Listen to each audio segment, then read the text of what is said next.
Bonjour, bienvenue donc à ce nouveau webinaire qui est pour la première fois de nouveau organisé en présentiel dans les bureaux, donc on est ravis.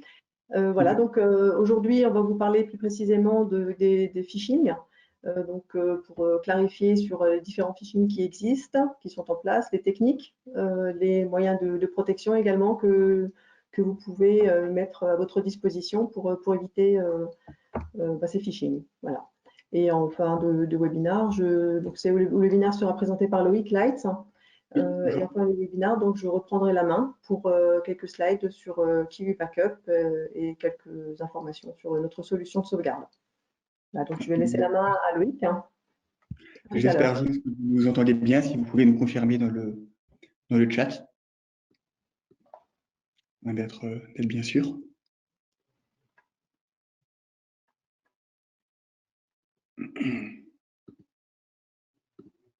Alors, OK. Donc, c'est bon, j'ai eu deux confirmations qu'on nous entend bien, donc c'est parfait, je vais pouvoir démarrer. Alors,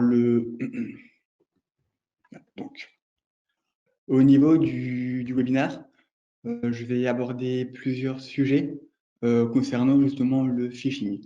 Le but de ce webinaire, c'est pas uniquement de présenter le phishing de manière globale et succincte, comme on peut le voir sur Internet, avec notamment les campagnes que font le gouvernement ou autres, qui sont très bien, je ne dis pas le contraire.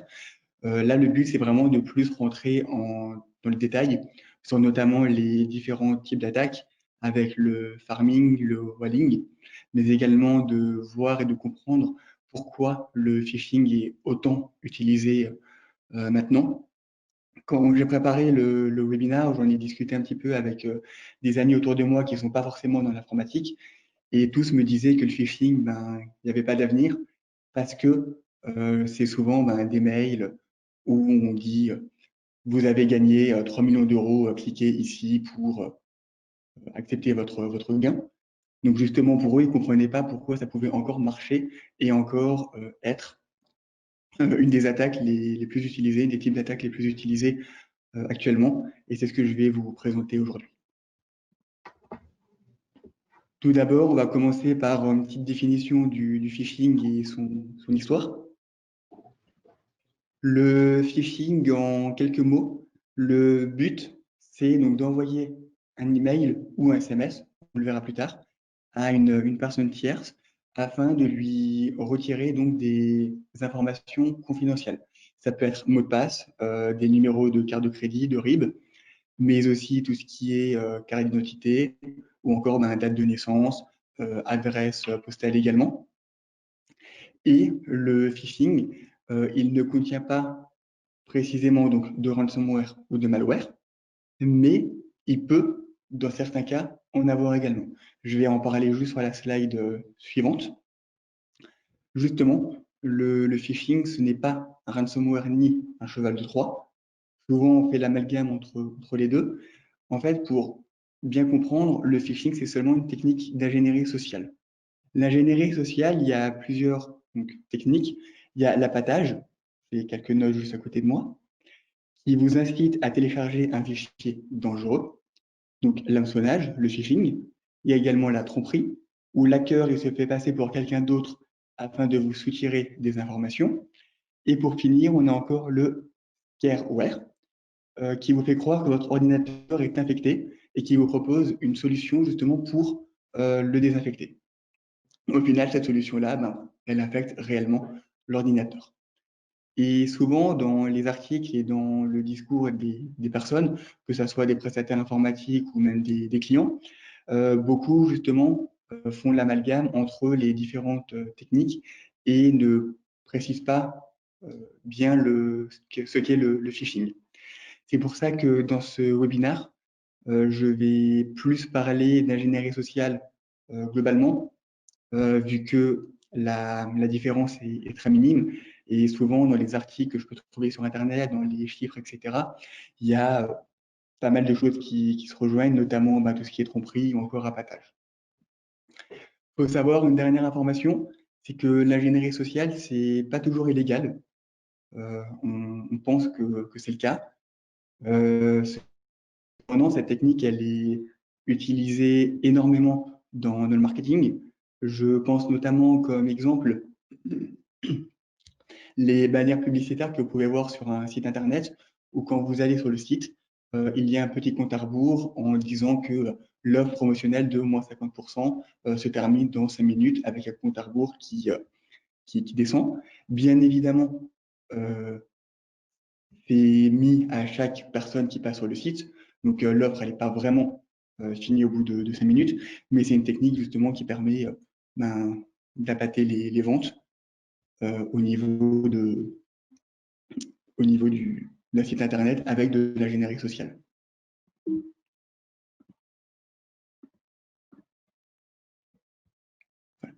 Au niveau de l'histoire du phishing, il est intéressant de revenir aux bases pour savoir comment ça a commencé. Et ça va permettre de comprendre pourquoi c'est toujours autant utilisé justement. Et également, ça va nous permettre de voir et de comprendre les techniques qui sont utilisées. Ça commence au milieu des années 90, entre 95 et 99 pour la première type d'attaque qui a été fait par le groupe de d'hackers Juarez et qui ciblait donc American Online, donc AOL, aux États-Unis. Le but, c'était de générer donc, des numéros de carte de crédit aléatoires.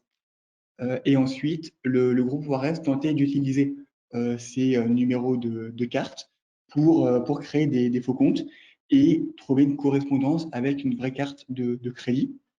Et c'est en trouvant ces correspondances-là qu'ils ont pu avoir des informations sur les personnes et commencer leur attaque, qui était plus réellement un ingénierie sociale de type appâtage et pas forcément du phishing dans ce cas-là.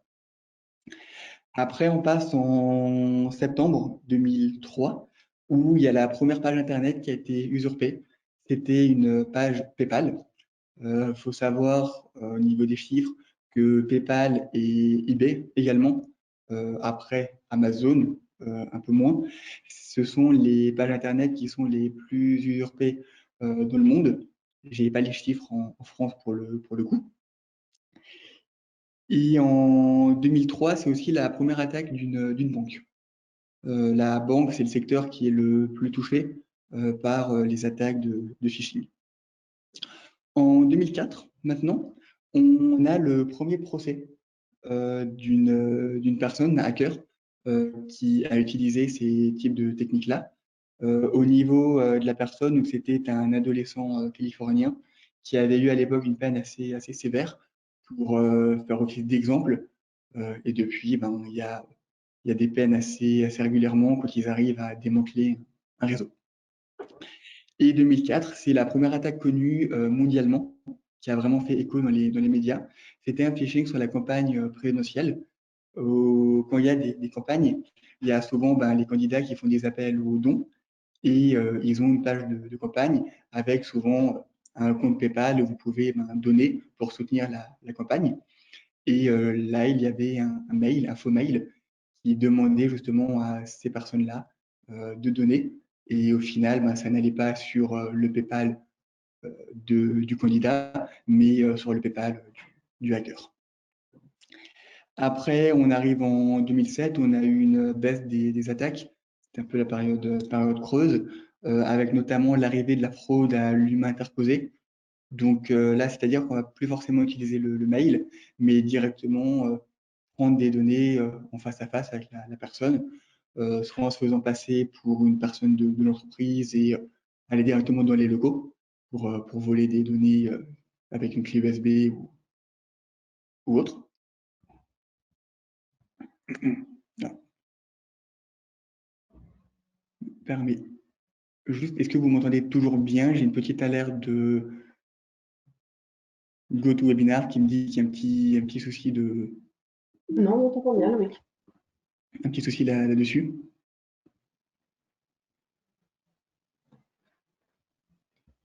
Très bien. Ok, c'est bon, nickel. On a bien J'ai les pas de retours. retour. Je vais continuer pour le moment et puis vous me direz Oui, c'est si bon, on il n'y a pas de m'entend souci. toujours, toujours, toujours bien.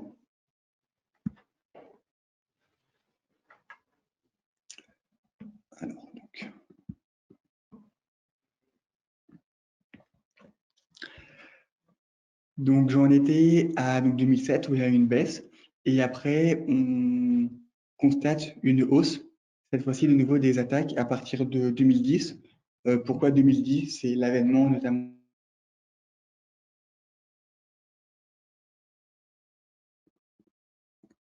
Donc j'en étais à cette slide aussi sur les trois phishing qui ont marqué l'histoire.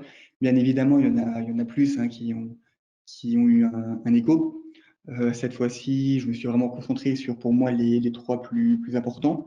La première, c'est l'opération donc Phi-Fry, où c'était un réseau d'une centaine d'hackers qui ont fait des attaques principalement donc sur des banques et sur le vol donc de cartes de crédit, de numéros de cartes de crédit. Les victimes donc, ont ainsi donc, saisi le numéro de compte et leur mot de passe sur une fausse page Internet.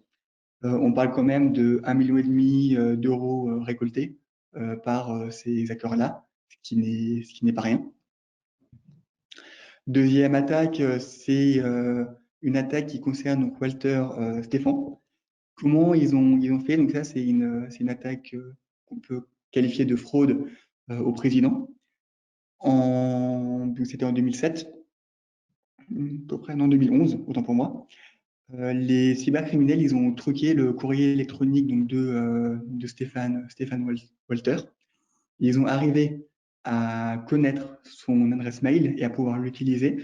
Et avec son adresse mail, ils ont envoyé un message au directeur financier qui demandait donc, de transférer une somme d'argent dans le cadre d'un projet d'acquisition parce que le directeur financier qui avait confiance en son PDG et qui avait déjà eu à devoir faire des transferts de ce type-là, l'a fait. Donc au final, ben, l'entreprise a perdu 47 millions de dollars. Walter Stephan a dû démissionner. Le directeur financier, lui, a été licencié totalement. Et ils ont pu récupérer seulement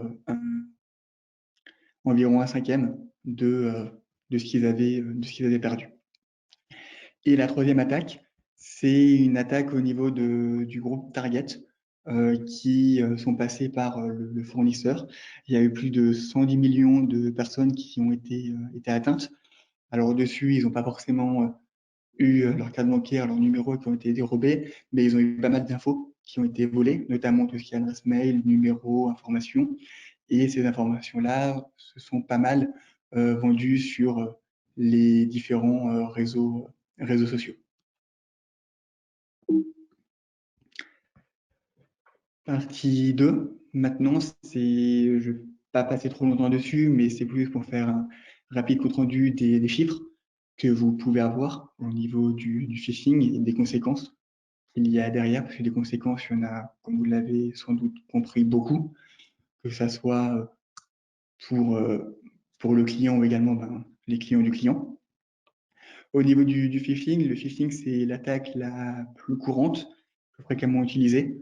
Euh, en, en France, il y a 79% des personnes qui ont constaté euh, avoir été victimes ou avoir vu une attaque de phishing.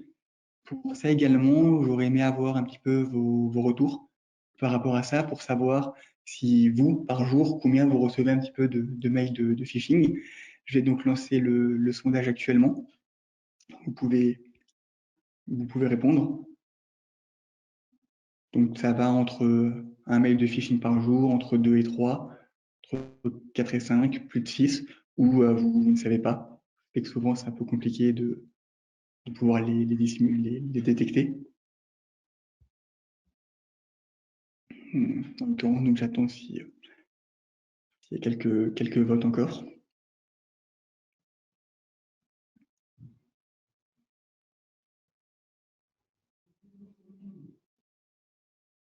Ok. Donc, je vais juste attendre encore la minute avant de clore le sondage. Voilà. Donc actuellement, je vous partage les résultats. Vous voyez que ben, ça à 50%, c'est un mail de phishing et à 50 autres %, c'est entre 2 et 3 mails par jour, ce qui est considérable selon, selon moi. C'est des choses qu'il faut pas négliger. Je reprends dans mes chiffres. Vous avez des attaques qui sont très fréquentes. En 2019, on parle quand même d'attaques qui ont doublé, fois 2. Comme je l'ai dit avant, il y a une majorité des attaques, 44%, qui concernent la banque et les commerces. Et c'est là où c'est le plus simple de dérober forcément des numéros de carte ou de mettre des ransomware. On en parlera un petit peu après de cette technique-là. Et il faut savoir que le Brésil, c'est le pays qui est le plus touché dans le monde. Il y a quasiment 27% des attaques qui se passent sur ce pays-là, sachant bien évidemment que la France n'est pas d'attaque. Pas parce que le Brésil, c'est le numéro 1 que la France est derrière. Il me semble que la France est le 7e pays au niveau du nombre d'attaques. Il focus sur le secteur bancaire. En 2019, il y a eu plus de 27% d'attaques sur le secteur bancaire. Alors, c'est moins que les attaques qui ont doublé au niveau mondial, mais ça reste un coût assez important. Après, il y a le coût pour la victime. En moyenne, on est à 604 euros, sachant que ce coût-là de 604 euros, c'est seulement quand vous allez donc dérober des informations de type financière, numéro de carte bancaire ou autre, et c'est une moyenne. Il y en a qui sont seulement à 50 euros, il y en a qui sont à 50 000 et beaucoup plus. Sachant qu'une des techniques d'ingénierie sociale, c'est à travers un mail de vous faire cliquer sur un lien qui vous envoie vers un ransomware. Si vous avez un ransomware, on parlera également après, dessus, c'est toutes vos données qui sont perdues. Si vous n'avez pas fait de backup ou de sauvegarde, soit vous payez la rançon, mais vous n'êtes pas sûr de les avoir. Et donc souvent, le coût pour une entreprise, c'est directement la faillite et le dépôt de bilan. Donc on est beaucoup plus que les 604 euros affichés ici.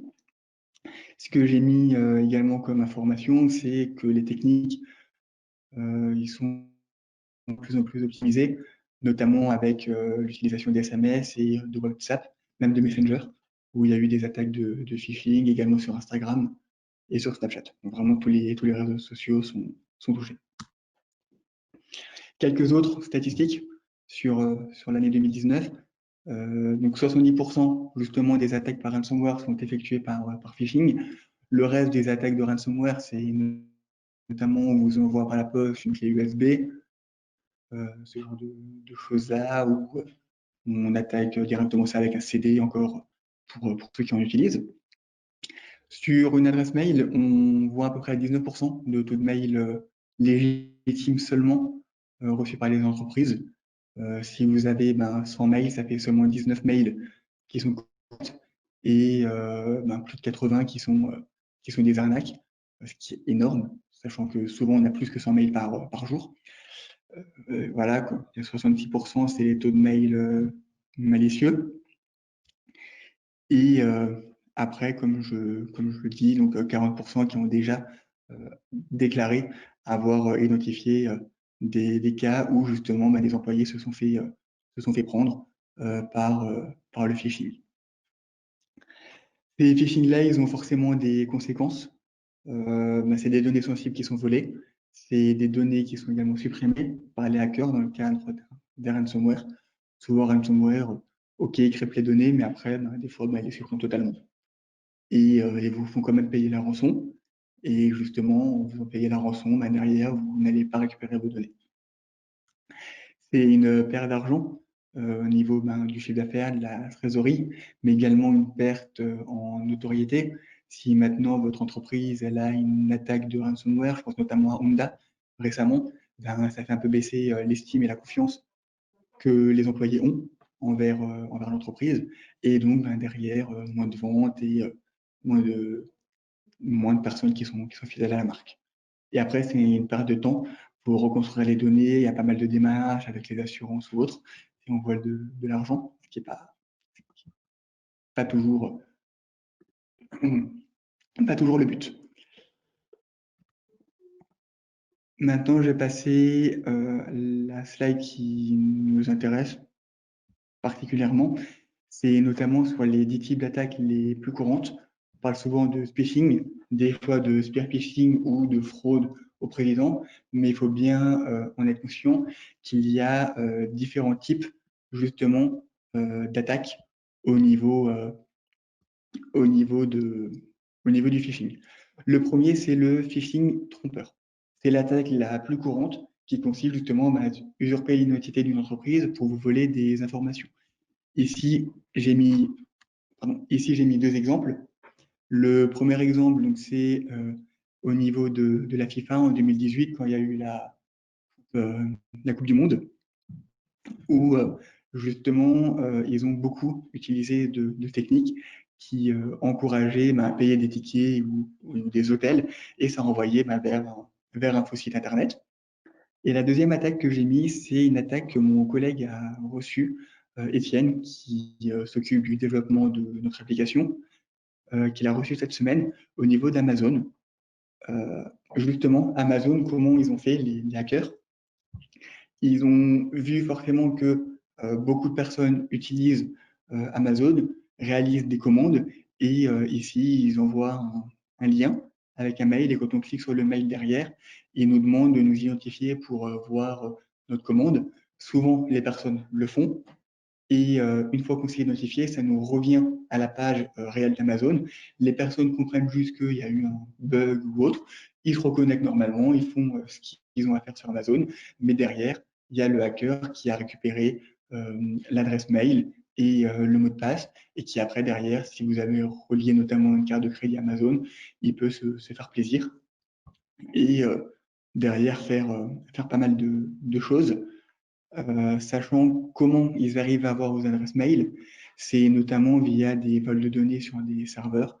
Et vous avez sur le dark web énormément de bases de données que vous pouvez acheter à des prix qui sont des fois dérisoires. Et après, vous envoyez des mails à foison. Et il y en a souvent qui, même s'il n'y a que 1% de mails qui arrivent à destination, et après 1% qui arrivent à se connecter, ça fera toujours beaucoup de personnes. Deuxième type d'attaque, c'est le spear phishing, pardon. Ça, c'est une attaque qui est de plus en plus connue à cause notamment de l'avènement des réseaux sociaux. On met beaucoup plus d'informations personnelles sur nous sur Internet, et ça va être le spear phishing, une attaque qui est personnalisée avec des éléments qui nous concernent. Ici, j'ai l'exemple de Netflix où il y a marqué donc que l'abonnement va se finir le 22 janvier 2020 avec le nom. Ça, c'est très simple. Suffit de voir la personne, d'essayer de voir si la personne a mis des informations sur Instagram ou sur Twitter ou autre, pour voir si elle regarde justement Netflix. On voit qu'elle regarde ce service de streaming, et on peut directement faire un mail personnalisé. Là, c'est pas forcément très personnalisé, mais notamment sur LinkedIn, on peut avoir pas mal d'informations sur vous, faire vraiment des mails extrêmement ciblés, et c'est ça qui fait notamment beaucoup de mal maintenant aux différentes entreprises. Troisième type d'attaque, c'est le whaling ou l'arnaque au président, ce que j'ai parlé avant avec l'attaque de Stéphane Walter au niveau de l'entreprise, qui s'est fait prendre 47 millions d'euros. Donc, consiste à se faire passer pour un supérieur au sein d'une entreprise. C'est une arnaque qui marche bien parce que l'employé, il a un moins de méfiance vis-à-vis de sa direction. Et là-dessus, c'est très simple, il suffit d'usurper l'adresse email, ou même tout simplement de changer un élément de l'adresse email. La personne ne va pas forcément s'en rendre compte, et l'arnaque est ficelée très facilement. L'autre attaque, c'est le farming. C'est une méthode de piratage informatique qui exploite les failles du système DNS. J'ai pris des notes pour celui-là. Le pirate, il va installer un virus ou un cheval de Troie qui va modifier le fichier host de l'ordinateur, et il va détourner le trafic vers un faux site web. Dans un second temps, le pirate, il va donc empoisonner le serveur DNS qui va renvoyer les utilisateurs sur un site frauduleux. et derrière, l'arnaque se fait. Ça permet ici d'avoir même pas besoin de mail. Tout est transparent pour les victimes. Ils savent même pas que derrière, il y a un pirate ou autre. Ils se doutent de rien. Et derrière, ils sont usurpés comme ça. Donc, justement, ça, c'est quelque chose qui, selon moi, peut faire très peur, vu qu'on n'arrive pas à le détecter. Je ne sais pas forcément comment, derrière, arriver à ne pas se faire piéger par ce type de système-là. Il faut juste être extrêmement vigilant. Après, il y a d'autres types d'attaques, un peu moins courantes, mais j'en parle quand même. C'est tout ce qui est phishing via des logiciels spécifiques, notamment Office 365, Google Docs ou Dropbox. On partage beaucoup d'informations dessus et souvent les personnes pensent que via Google Docs ou Dropbox, ça permet de sauvegarder leurs données, ce qui n'est pas le cas. Ce sont des outils qui permettent de synchroniser vos données pour travailler notamment en équipe et c'est des outils qui sont très bien. Je ne remets pas en doute les outils, mais en arrivant à faire un phishing via Google Docs ou via Dropbox, ça permet d'avoir accès à vos comptes et souvent totalement de supprimer vos données. Et si vous n'avez pas une sauvegarde et un backup en plus, vous perdez souvent des années de travail dessus.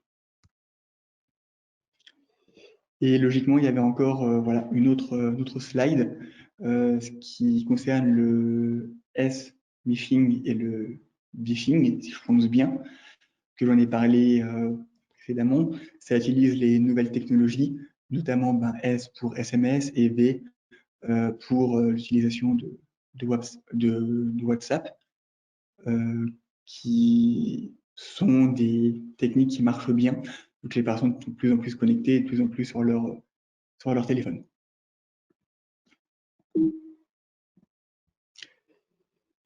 Je vais maintenant faire également une petite aparté sur au niveau au niveau des 2 mois qu'on vient de passer de confinement avec la crise du Covid-19, où là je vais faire un petit bilan parce que c'est intéressant de voir l'augmentation des attaques vraiment sur cette période-là. Il y a l'éditeur en sécurité Barracuda Network qui a enregistré en mars un bond de 667% de nombre d'emails d'hameçonnage ciblés qui exploitent le thème du Covid-19. Sachant que ce chiffre-là, il est vraiment dédié à mars. Nous, on a seulement été en confinement le 16 mars, si je ne dis pas de bêtises. En avril, forcément, je pense que ce chiffre il est encore bien plus élevé. Il y a 6% des attaques de phishing total en mars qui sont liées au Covid. Vu qu'il y a énormément d'attaques, 6% ça peut paraître peu, mais au final c'est quand même énorme. Sachant que c'est que des attaques avérées, que le nombre réel il est bien plus grand. Donc justement, cette période-là, c'est une période qui est encore plus propice justement à vous, en tant que prestataire informatique, à faire des campagnes de sensibilisation via vos clients pour pas qu'ils se fassent piéger. Ce qu'on fait également aujourd'hui. Le webinaire que je mets ici sera forcément disponible en replay avec également le PDF et vous pourrez l'utiliser pour le transférer, pour l'utiliser derrière. La cause, pourquoi il y a une augmentation du phishing, première cause, c'est le télétravail. Il y a à peu près la moitié des utilisateurs pendant le télétravail qui disent relâcher la vigilance. C'est un sondage qui a été réalisé fin mai et où les chiffres sont sortis mi-juillet, qui est assez inquiétant. Ils disent justement les télétravailleurs qu'ils utilisent souvent leur ordinateur personnel, donc ils peuvent plus facilement switcher sur une utilisation hors du cadre professionnel et donc une utilisation plus à risque. On va sur des sites qui ne sont pas forcément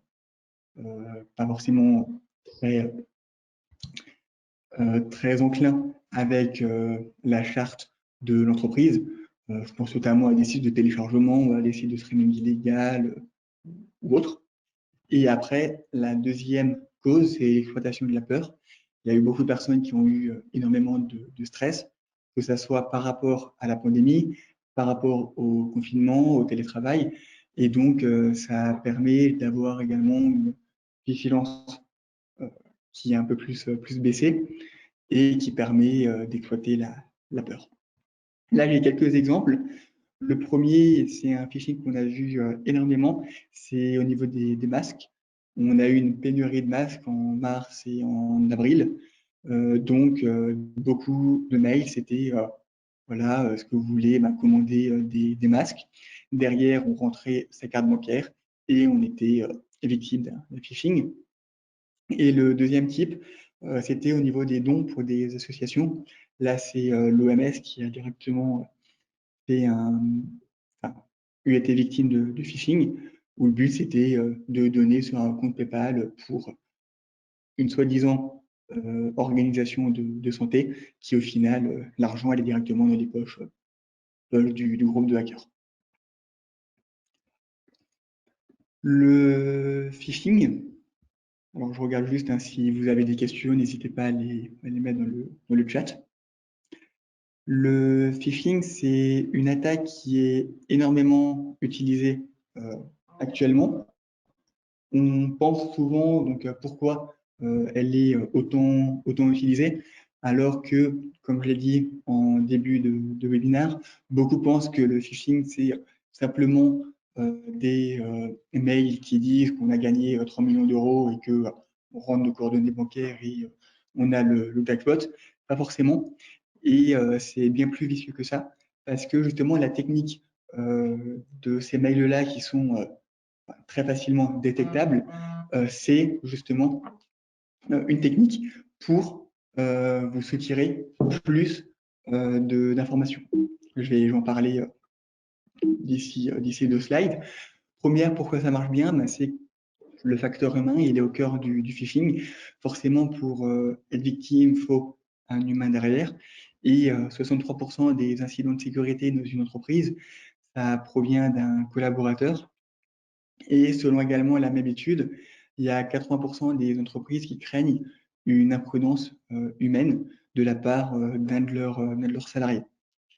Surtout avec la période de télétravail et également le fait que les entreprises, ils n'ont pas forcément le temps ni les moyens financiers de former l'ensemble de leur personnel pour justement être sensibilisés au risque. Et c'est ça souvent le souci. Et j'y viendrai un peu après dans les recommandations pour éviter justement les attaques de phishing. On a également après dans la cause la multiplication des informations sur les réseaux sociaux, que j'ai dit avant, qui permet d'augmenter le spear phishing, donc le phishing personnalisé avec les informations de la personne. Et là où je veux en venir avec l'augmentation des attaques, c'est ce que moi j'appelle la technique de l'entonnoir. Pas forcément quelque chose qui est dit sur Internet, c'est vraiment moi qui ai fait le petit schéma, le petit entonnoir qu'on voit en triangle. Le but, c'est que les hackers vont envoyer des mails massifs et peu élaborés. Le mail, donc, vous avez remporté 3 millions d'euros. Ça va permettre justement de baisser la vigilance des internautes. Parce que les internautes, ils se disent, OK, un mail de phishing, c'est quoi? C'est les mails qui sont, désolé du terme, mais très facilement cramés et très facilement visibles comme un mail de phishing. Et ça permet, après, dans une deuxième étape, que ces hackers-là, ils vont envoyer des mails spécifiques qui sont beaucoup plus élaborés, comme des mails donc, où on va se faire passer pour Amazon avec l'exemple de mon collègue précédemment. Et justement, les internautes qui se disent les mails de phishing, c'est seulement des mails où, voilà, on est sûr que c'est des mails de phishing, et ils vont baisser leur vigilance et être beaucoup moins sensibles à ce type de mail-là et cliquer sur le lien, rendre les informations. Et derrière, ça permet de récupérer des informations sensibles, type carte bleue, ou même de faire directement des ransomware derrière. Et c'est comme ça, justement, que les hackers, ils arrivent à avoir pas mal d'informations. Et pour ça que le phishing, c'est aujourd'hui l'attaque la plus utilisée en France et même dans le monde, avec 79% des entreprises qui ont déjà été victimes de ce type d'attaque-là. Maintenant, comment vous vous protégez au niveau du phishing? Pour ça, j'ai également eu un autre petit sondage pour savoir si justement vous ou l'un de vos clients avait déjà été victime justement d'un phishing où vous avez eu derrière une vol de données ou autre. Donc, je vais lancer le sondage. Si vous voulez également développer un peu plus dans les commentaires, euh, quelque chose que je voudrais bien pour également. Donc, comme avant, je vais attendre un petit peu que vous ayez le temps de répondre.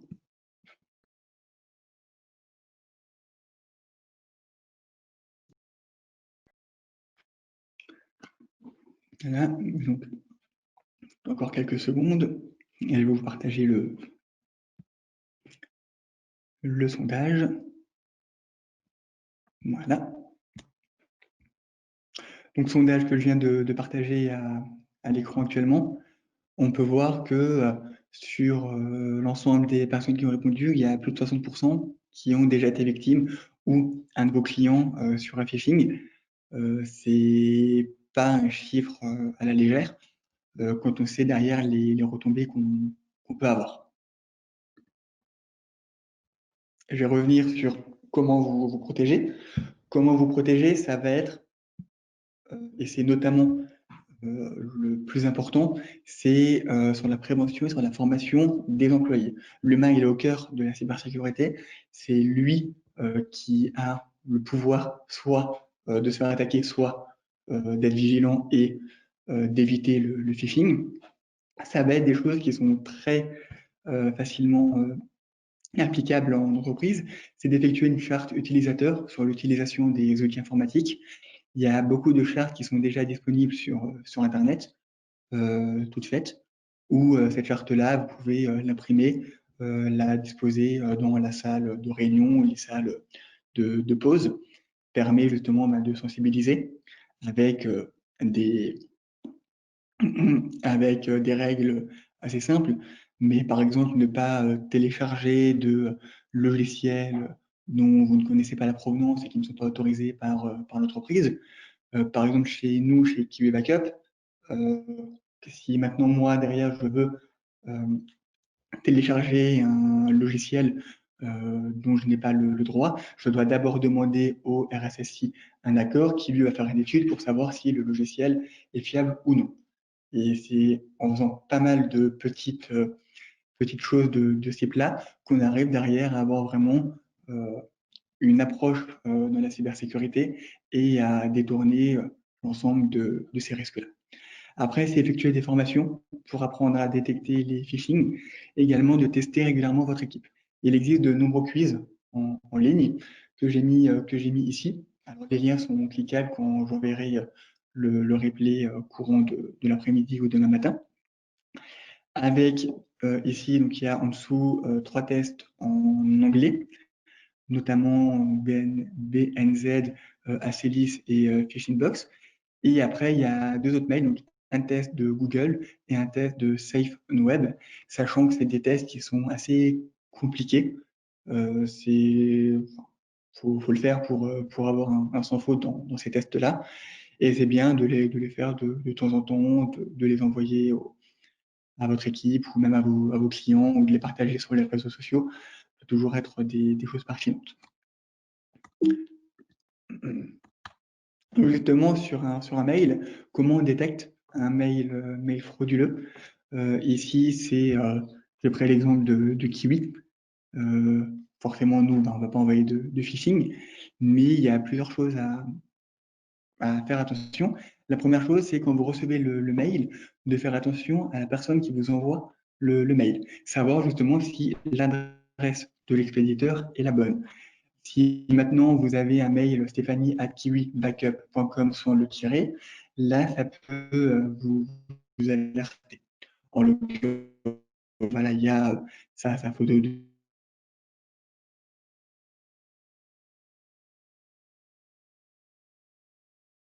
Loïc, je me permets de te couper, excuse-moi, je me permets de te couper. C'est le visuel est nouveau tout pixelisé. de profil, elle vous a déjà. Et troisième chose, c'est quand vous avez des formulaires à remplir ou autre, c'est faire bien attention que le site soit sécurisé.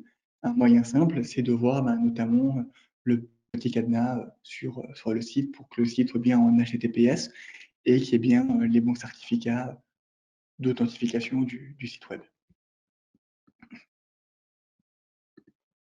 Je regarde toujours si vous en avez. Après, il y a d'autres moyens, et c'est des moyens qui ne sont pas humains, mais plus informatiques. Ça va notamment être de sécuriser votre messagerie électronique, d'installer un logiciel anti-phishing, bien que, faut en être conscient, les logiciels anti-phishing ne sont pas fiables à 100%. Vous aurez toujours des phishing derrière, d'où le fait qu'il faut continuer à être vigilant. Après, c'est d'installer un antivirus, de mettre à jour vos applications et surtout, là où je veux bien mettre le point dessus, c'est sur les deux derniers points, qui est de changer régulièrement vos mots de passe et d'appliquer l'authentification à un double facteur. Justement, le but d'un phishing, c'est de vous voler très, très souvent votre mot de passe. Si derrière vous changez souvent votre mot de passe et que vous appliquez l'authentification à double facteur, derrière, le hacker aura joué votre mot de passe, mais il n'aura pas votre téléphone et votre compte Google Authentificateur pour pouvoir contrebalancer cette deuxième authentification à faire. Donc, justement, c'est quelque chose qu'on recommande, voire même pour nous. Enfin, pour moi, ça devrait être limite obligatoire sur chaque site d'avoir cette authentification qui est activée par défaut. Maintenant, que faire lorsque vous êtes victime d'un phishing, si c'est trop tard? J'ai mis trois types de phishing différents. Vous pouvez être victime. C'est le vol de mot de passe. Donc là, c'est directement de changer votre mot de passe et votre identifiant si c'est possible, et de prévenir le site internet où vous avez été victime d'un phishing pour que lui soit également au courant et voir ce que vous pouvez faire. Si par exemple maintenant sur Amazon, vous avez une commande qui a été passée sans votre accord, et le faire le plus rapidement possible. Si vous avez eu un vol de données bancaires, c'est de prévenir votre banque également le site internet. La banque peut directement bloquer votre carte. Et après, ça peut être pour certaines personnes de contacter votre assurance si vous avez derrière des assurances pour ce type de cas, il y en a de plus en plus. Et après, c'est quand vous avez un ransomware, de ne pas payer la rançon. Souvent, ça peut être tentant de payer la rançon. On se dit, OK, on va payer 5 000 € en Bitcoin. OK, c'est une grosse somme et ça va permettre de ne pas faire de début de bilan ou autre. D'accord, j'en conçois. Cependant, il y a deux choses qui sont problématiques dedans. La première, c'est que ça continue d'inciter les hackers à continuer à faire des ransomware pour toujours avoir une rançon et avoir de l'argent, et ainsi de suite. Et la deuxième chose, c'est que vous n'êtes pas sûr derrière d'avoir vos données et la clé de chiffrage. Souvent, un hacker peut dire, bon, il m'a payé les 5 000 € en Bitcoin, et puis je peux juste éteindre mon ordi, et puis laisser la victime dans l'état actuel. Donc, ransomware, vous ne payez pas la rançon, et puis après, vous débranchez l'ensemble des appareils du réseau informatique, et derrière, vous réinstallez les postes avec le backup que vous avez précédemment fait, ou vous appelez Morgane pour plus d'informations sur faire une restauration de vos données. Justement, ce que j'ai mis également à gauche, faut savoir, pour vous protéger, que un site internet, souvent que ce soit la FNAC ou même les sites de banque ou autres, communiquent beaucoup sur les phishing en notant qu'on ne vous demandera jamais par mail de communiquer des identifiants, votre mot de passe, votre numéro de carte bancaire. Il y a énormément de sites qui communiquent dessus. Donc voilà, faut le savoir et faut pas le faire. Ou si vous avez un doute, vous contactez directement l'entreprise, votre banque ou autre. Je vais maintenant laisser la main à ma collègue Stéphanie pour parler donc, de Kiwi Backup. Kiwi Backup qui peut être une des solutions pour récupérer vos données en cas de phishing, notamment si vous avez un phishing de type ransomware. Voilà, le voici de retour. Très bien. Donc merci Loïc. N'hésitez pas donc à poser des questions via le formulaire. On est à votre disposition pour pouvoir y répondre. Donc moi en parallèle, il y a certains qui connaissent déjà bien Kiwi Backup, mais je vais quand même voilà, rappeler quelques informations. Alors quel est le lien entre le phishing et notamment la sauvegarde tel que l'a largement exposé Loïc, hein. Il y a la difficulté et possibilité d'avoir un lien qui amène à un ransomware. Et donc, qui dit ransomware dit perte de données, et vous connaissez un petit peu toute la chaîne, à savoir perte de données. Pour pouvoir continuer son activité, il faut pouvoir récupérer sa sauvegarde assez rapidement. Voilà. Donc, sauvegarder, c'est vraiment la seule méthode, comme l'a indiqué, une méthode fiable pour récupérer les données lorsqu'il est trop tard, quand on a cliqué sur le lien et puis que le crypto s'est propagé sur l'ensemble du réseau. Donc, Kiwi Backup, donc nous, on est en mesure de vous accompagner donc, sur différents points. Donc, ce sont des éléments que vous connaissez déjà la majorité pour répondre à vos besoins de sécurité.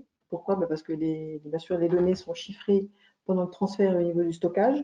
C'est-à-dire que si par exemple il y a un ransomware, le ransomware ne va pas se propager sur nos serveurs de sauvegarde, c'est entièrement sécurisé.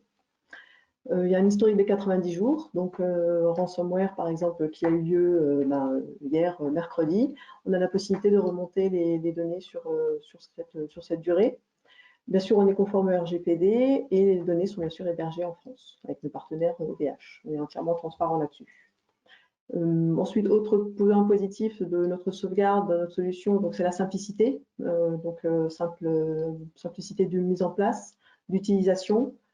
C'est une sauvegarde qui est automatique et qui est quotidienne, c'est-à-dire que tous les jours, voilà, à la même heure, la tâche planifiée se met en route, les données sont transférées et ensuite sont sécurisées. Vous réceptionnez le mot de passe qui vous indique que la sauvegarde s'est bien passée ou qu'éventuellement il y a des logs d'erreur qui remontent pour vous alerter. Voilà. Donc, possibilité de restaurer les données à tout moment, dans la mesure où vous avez l'interface utilisateur qui permet de le faire en toute autonomie.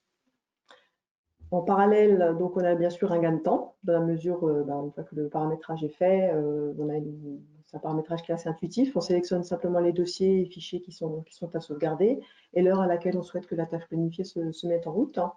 Il n'y a bien sûr pas de ralentissement pendant l'activité, dans la mesure où on transfère que les éléments qui ont été modifiés, le temps de sauvegarde est vraiment très réduit.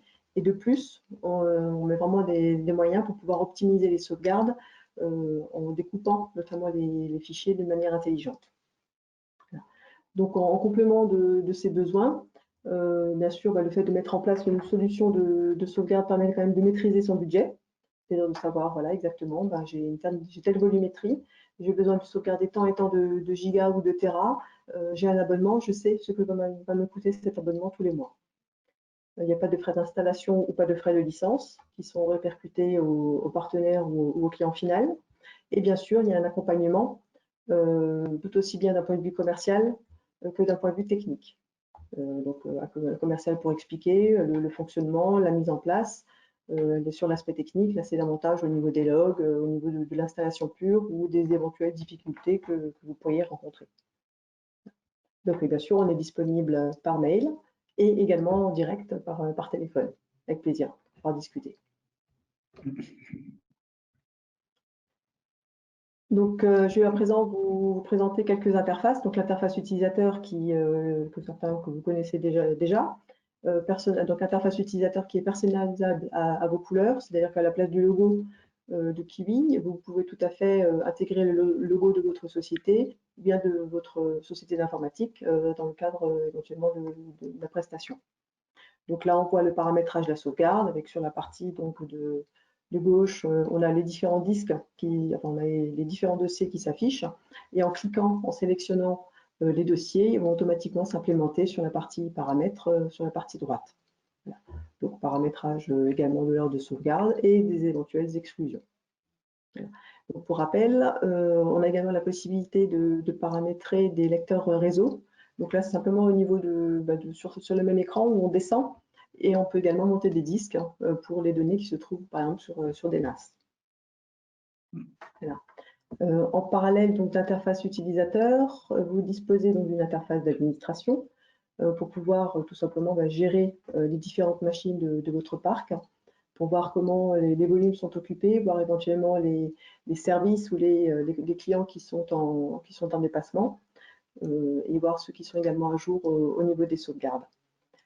Sur ce slide, nous avons également mis des exemples de notifications qui sont transmises, toujours avec un code couleur. Donc vert, tout va bien, les sauvegardes sont à jour. Et rouge, attention, on alerte, la sauvegarde ne s'est pas passée correctement. Voilà. Donc là, c'était quelques slides de fin pour vous montrer un petit peu, pour parler, enfin, avoir un petit rappel sur Kiwi. Donc là, vous avez notamment la partie contrat, tout simplement pour pouvoir, dans son espace, créer différents contrats pour pouvoir bien répartir la volumétrie globale qui est souscrite. Voilà, donc si vous avez des questions, n'hésitez pas à les formuler via le chat, hein. Loïc et moi y répondrons. Voilà, on attend encore une ou deux petites minutes On pour va attendre un petit peu, oui. Donc on est arrivé dans le prendre timing, bien. vos Donc questions on a ou un même timing, on a un peu avoir débordé. vos retours au niveau du webinaire. Toujours. N'hésitez pas à nous faire part de vos expériences. C'est toujours très intéressant de pouvoir échanger. C'est pas forcément évident parce que on se dit tiens, voilà, j'ai eu un ransomware, j'ai eu un phishing, voilà, j'ai cliqué sur le lien, mais ça peut arriver. Il y en a qui sont très très bien faits. Et n'hésitez pas à nous faire part du retour de vos clients, de vos propres retours, de collègues, savoir s'il y a des phishing qui sont plus élaborés, qui sont plus courants que d'autres. N'hésitez pas à partager l'information. On est toujours assez intéressé de pouvoir partager. Donc,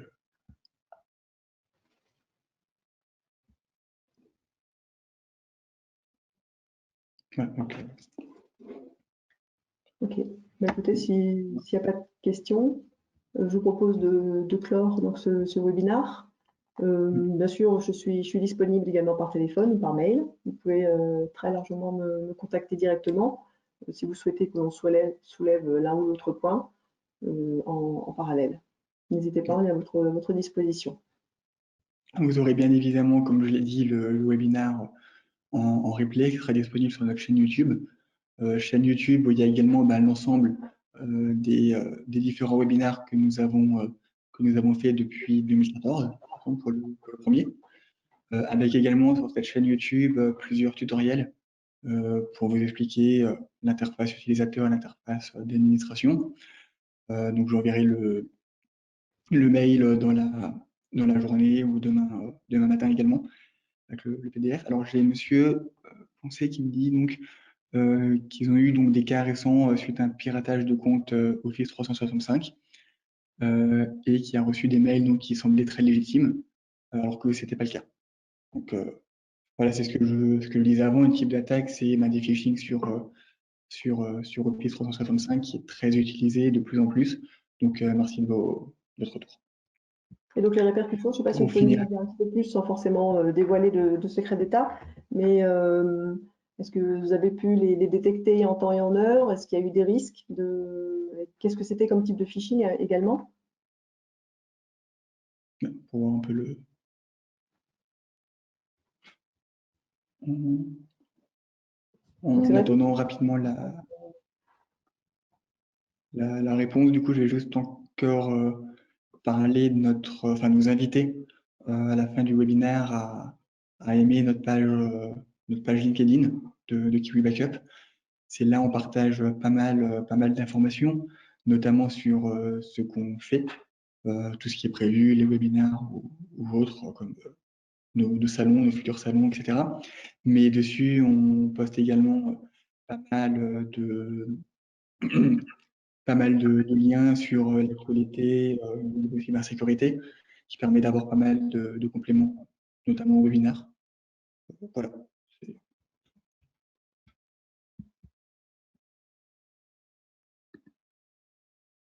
très bien, donc il semblerait donc que suite à, au phishing sur un compte Office 365, qu'il y a eu un signalement. Donc, ce qui veut dire que ça a été détecté avant que des personnes se connectent dessus et cliquent sur les liens. Donc, c'est bien. C'est que ça a Ouais. été identifié. L'information était bien faite et dans le bon sens. Ok, merci de votre retour. Donc, si on n'a pas d'autres questions, je vous propose de clore le webinaire. Merci d'avoir été présent durant l'heure. Voilà, merci Très bien. beaucoup. Merci beaucoup. À bientôt. Et donc, à très vite par mail ou par téléphone. Au revoir. Bonne journée. Au revoir.